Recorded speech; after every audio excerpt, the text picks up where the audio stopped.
Welcome back to the channel. Today we are diving into the creative world of graphic design to learn exactly how to make a pattern in Photoshop. If you have ever wanted to create custom backgrounds, fabric designs, or unique textures, this tutorial is for you.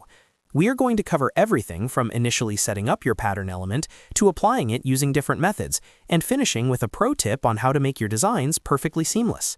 Before we jump into the workspace, if this tutorial makes your design process easier, please hit that like button and subscribe for more professional Photoshop tips. Let us get started. First, we need to set up our canvas. Open Photoshop and go to File and then New. For a pattern, you want a manageable space, so choose a small size like 500 by 500 pixels. Once that is open, it's time to design your element. You can use shapes, custom icons, or your own drawings. Ensure your design sits well within the bounds. When you are happy with the visual, go to the top menu, select Edit, and then scroll down to Define Pattern. A window will appear. Give your pattern a descriptive name and click OK. Congratulations! Your first pattern is now part of your Photoshop library. Now, how do we use it?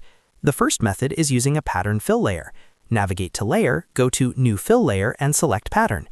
You will see a dialog box where you can select your newly saved design from the drop-down menu. Here, you can also adjust the scale to control the density of the pattern, then click OK. If you prefer a more manual approach, use the Paint Bucket tool. Press G on your keyboard to select it. Look at the top options bar, change the source mode from foreground to pattern, select your custom design, and simply click on your canvas to fill it. Finally, here is a pro tip for those looking for professional results. To avoid visible edges when your pattern repeats, go to Filter, select Other, and click on Offset. Set both the horizontal and vertical offset to exactly half the size of your canvas. This will shift the edges to the middle of the screen. Now, take your clone stamp tool or brush tool to fix any lines or visible seams in the center. Once you repeat this, your pattern will repeat perfectly on any project.